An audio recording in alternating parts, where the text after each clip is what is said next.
E no programa Arthur Taub Repórter de hoje, blogueiros descobrem como 20 calorias a mais por dia vão lhe tornar obeso. Como fazer para se livrar do destino implacável da obesidade se 20 calorias por dia são o suficiente para engordar 10 quilos por década. Como é possível que algumas pessoas comam com tamanha precisão para não engordar?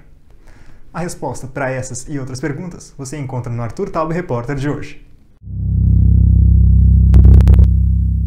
Mas que diabo é isso que tu tá falando de 20 calorias, Arthur? Pera aí então, deixa eu te explicar. Há alguns anos atrás, quando eu comecei a me interessar por low carb, antes de ver que na verdade era uma religião, um culto cheio de gente que só acredita no que interessa para eles, eu li um artigo num blog famoso aqui no Brasil sobre low carb. Na verdade, era pior do que isso, é um blog que combina low carb, cetogênica e dieta paleolítica. Para quem não sabe do que eu tô falando, é o blog do Dr. Souto, que deve ser um dos maiores propagadores e fanáticos por dieta low carb no Brasil. E o artigo que eu tô falando é esse aqui. Ele se chama O Grande Significado de Apenas 20 Calorias por Dia.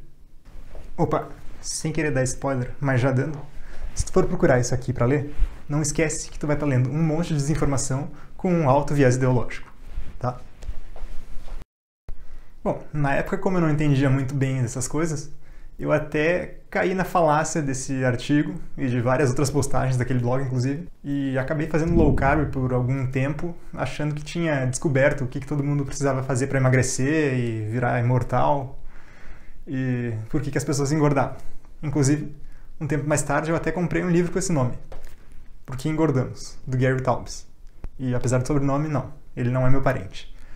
Pior que eu nem posso vender essa bosta para não espalhar desinformação por aí. Bom, pelo menos ele dá bons assuntos para vídeos aqui no YouTube. Bom, e aqui dentro eu vi que o Dr. Souto tinha se inspirado num capítulo desse livro para escrever aquele artigo que eu já tinha lido lá no blog antes.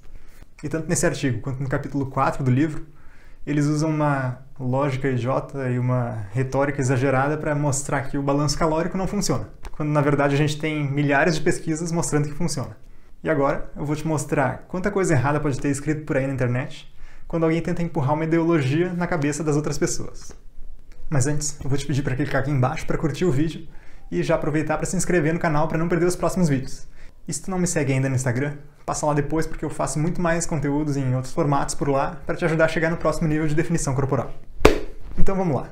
Mas antes eu vou pegar o celular aqui porque, obviamente, eu não decorei o artigo ainda. Então esse artigo começa falando que meio quilo de gordura contém cerca de 3.500 calorias. É por isso que os nutricionistas dizem que para perder meio quilo por semana é necessário criar um déficit calórico de 500 calorias por dia. Aí ele calcula aqui 7 vezes 500, 7 dias, né, vezes 500 calorias igual a 3.500 calorias. E não que esse cálculo esteja certo também, e não só matematicamente falando, por ele ser feito originalmente em libras e não em quilos, então na verdade daria 453 gramas. Mas um estudo já mostrou que esse cálculo também não é preciso dessa forma. Mas isso não vem ao caso agora. Bom, aí ele continua. Agora, vamos olhar pelo ângulo do ganho de peso, ao invés da perda de peso. Quantas calorias precisamos comer a mais todos os dias para engordar 1 kg por ano? Quantas calorias diárias temos de consumir além do que gastamos para nos transformarmos de um jovem magro em um adulto gordo, 25 anos depois, e 25 quilos mais pesado? A resposta é 20 calorias. Aí tem um cálculo também aqui, 365 dias vezes 20 calorias igual a 7.300 calorias. Igual a 1 kg de gordura aproximadamente. Urra, agora caiu por terra a teoria do balanço calórico, hein? Ou seja, segundo esse cálculo, se a gente comer 20 calorias a mais por dia, a gente vai ganhar quase 1 kg por ano, 10 quilos por década e passar de um adolescente em forma a um adulto obeso 20 anos mais tarde. O livro ainda tem um outro argumento falacioso, que é se comer 20 calorias a mais por dia, que seria o equivalente a dar 1 ou 2 mordidas, ou goles a mais, que nem está escrito aqui. Ou como está escrito no blog do Dr. Souto, uma mordida num Big Mac, 60 ml de refri ou cerveja, 3 batatas fritas, ou 3 mordidas numa maçã. Se comer só isso a mais já seria o suficiente para engordar, como algumas pessoas conseguem se manter magras. Aí o livro diz: essa é uma pergunta que os pesquisadores fizeram na primeira metade do século XX com relação a essa aritmética, muito antes de o balanço calórico se tornar a sabedoria convencional. Em 1936, Eugène Dubois, da Universidade de Cornell, então considerada a principal autoridade em nutrição e metabolismo, citação, porque Tudo que eu consegui encontrar de Eugène Dubois é que ele era um paleontólogo, geólogo e antropólogo. Então, da onde que ele tirou que ele era autoridade em nutrição e metabolismo, eu não sei. Bom, então ele calculou que um homem de 75 quilos que consegue manter o peso durante 2 décadas, engordar não mais de 1 quilo durante esses 20 anos, está equilibrando seu consumo e seu gasto calórico com uma diferença de 1/20 de 1%. Uma exatidão, escreveu Dubois, que só se equipara a de poucos dispositivos mecânicos. E que isso seria o grande significado das 20 calorias. Então, não teria como ser isso que causa obesidade, já que algumas pessoas engordam e outras não. Pelo menos, nessa parte eles realmente acertaram. Não são 20 calorias que fazem a gente engordar e causam obesidade. Sabe o que aconteceria se tu comesse 20 calorias a mais por dia? Todos os dias? Absolutamente nada. Isso porque a quantidade de calorias que tu precisa para manter o peso não é um número fixo. Eu não preciso de exatamente 2.931 calorias para manter o peso, que foi a quantidade que eu calculei no vídeo lá sobre gasto calórico. E se eu comer 2.950, eu vou engordar automaticamente.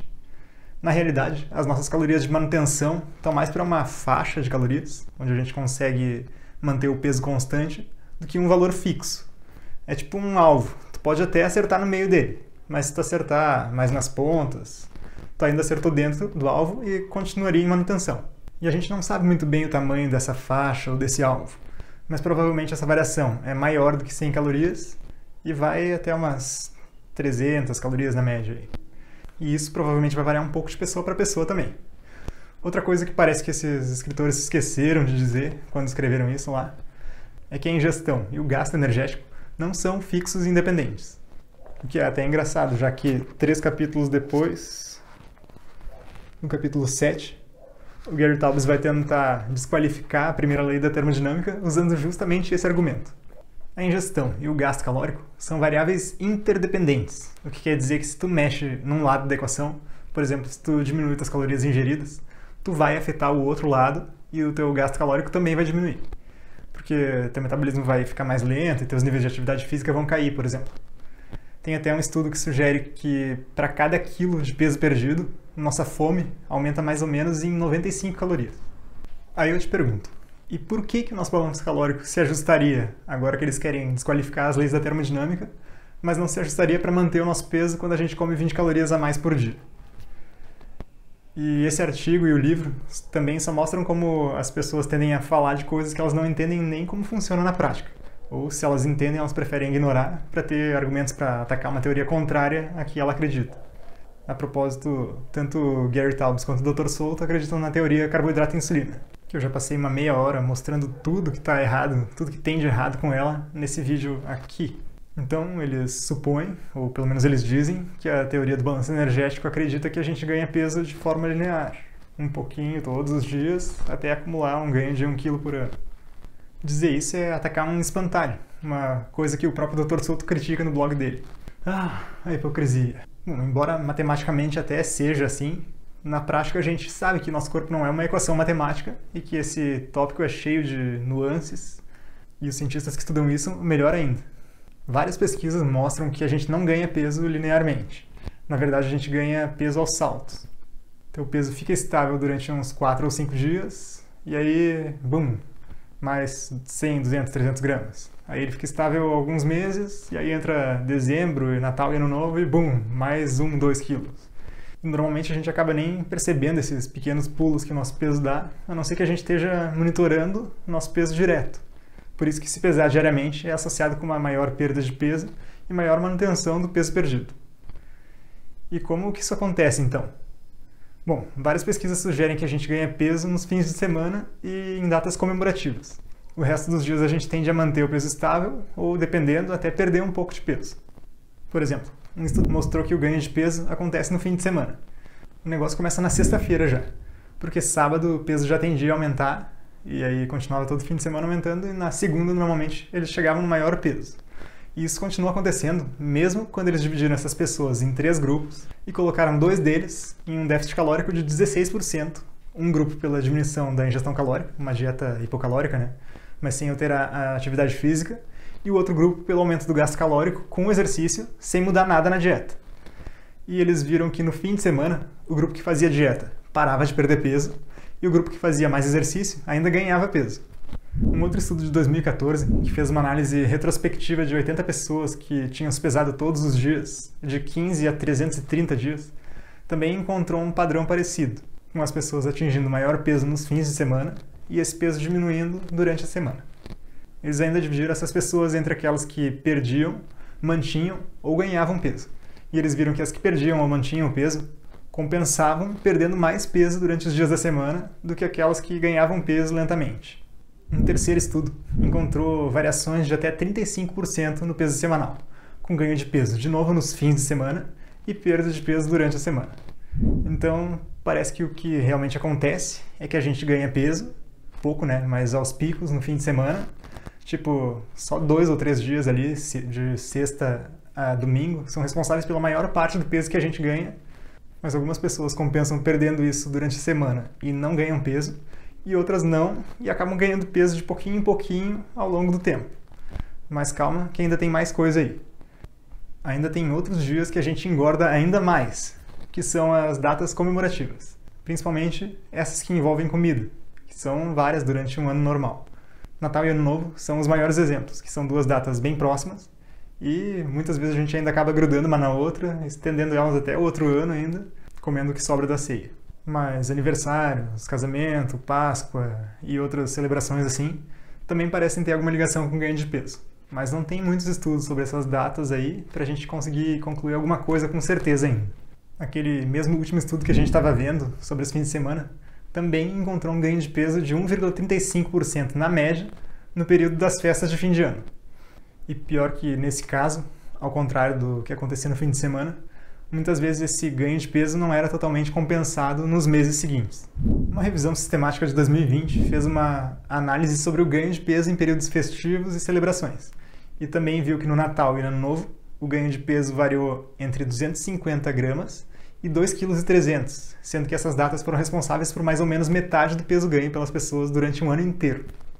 Bom, acho que deu para entender como e quando a gente ganha peso, mas o que é importante mesmo é saber por que isso acontece. E como aquele estudo de 2013 mostrou, os principais fatores que influenciavam no ganho de peso nos fins de semana eram o aumento do consumo calórico e a diminuição da atividade física. E nas datas festivas, embora não tenha esses dados, faz sentido que seja isso também. Porque, pensa comigo, é normal no fim de semana a gente ficar mais em casa e fazer menos tarefas domésticas, menos movimento no geral.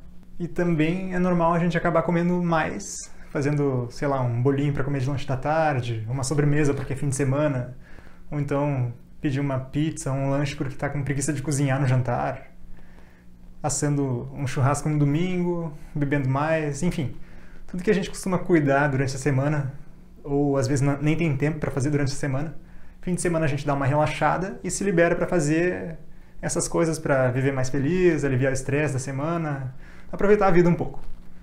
A gente também costuma se liberar para comer essas coisas mais diferentes e mais calóricas em datas especiais. Por exemplo, em aniversários, em casamentos, em feriados e tal. Eu sei, eu também gosto disso. Não estou julgando ninguém que faça isso aqui porque eu também faço. Eu só estou dizendo que esses hábitos são altamente relacionados com o ganho de peso. E não comer 20 calorias a mais por dia todos os dias. E te digo mais, tu poderia comer 10 vezes isso, 200 calorias a mais todos os dias, até mais se duvidar, e ainda assim tu não ganharia 9 quilos por ano e 90 quilos em 10 anos. Porque como eu já expliquei, nossa ingestão e nosso gasto calórico são interdependentes. Talvez tu até ganhasse um pouco de peso inicialmente, assim. Mas isso iria te fazer aumentar teu gasto calórico também, porque afinal agora tu teria mais massa para carregar durante as atividades do teu dia a dia. E teu metabolismo também dá uma acelerada de leve quando tu come demais. Ou a mais do que o normal, assim. E daqui a pouco, muito antes de tu ganhar os 9 quilos, tudo iria ficar equilibrado de novo. Aquelas 200 calorias, que antes eram superávit, agora passariam a ser tua nova manutenção. Enfim, o que acontece é que a gente acaba comendo muito mais calorias durante os fins de semana, porque as comidas que a gente costuma comer fim de semana são mais hiperpalatáveis, são mais gostosas mesmo. E normalmente elas têm maior densidade calórica, mais calorias em pequenas porções. E a quantidade e o volume de comida que a gente come é o que realmente mata a nossa fome, entre outras coisas, por exemplo, mais proteína e mais fibras, mas não as calorias. Então, ao invés de desacreditar a teoria do balanço calórico, porque ninguém vira obeso em 25 anos por comer 20 calorias a mais por dia, tu deveria entender que o modelo do balanço energético é bem mais complexo que isso. Então, tu comer 20 calorias a mais por dia e não engordar 10 quilos em uma década, ou tu deixar de comer 500 calorias por dia e não emagrecer meio quilo por semana, não enfraquece e nem desqualifica a teoria do balanço energético. Na verdade, isso reforça ela. Ela não é só um simples cálculo matemático, e os cientistas que pesquisam metabolismo, obesidade, ganho de peso e perda de peso, com certeza entendem isso bem melhor do que um escritor ou um médico blogueiro. E 1000 vezes melhor do que eu também, óbvio. Mas, pelo menos, eu reconheço isso. Então, eu vou ficando por aqui. Valeu e até a próxima.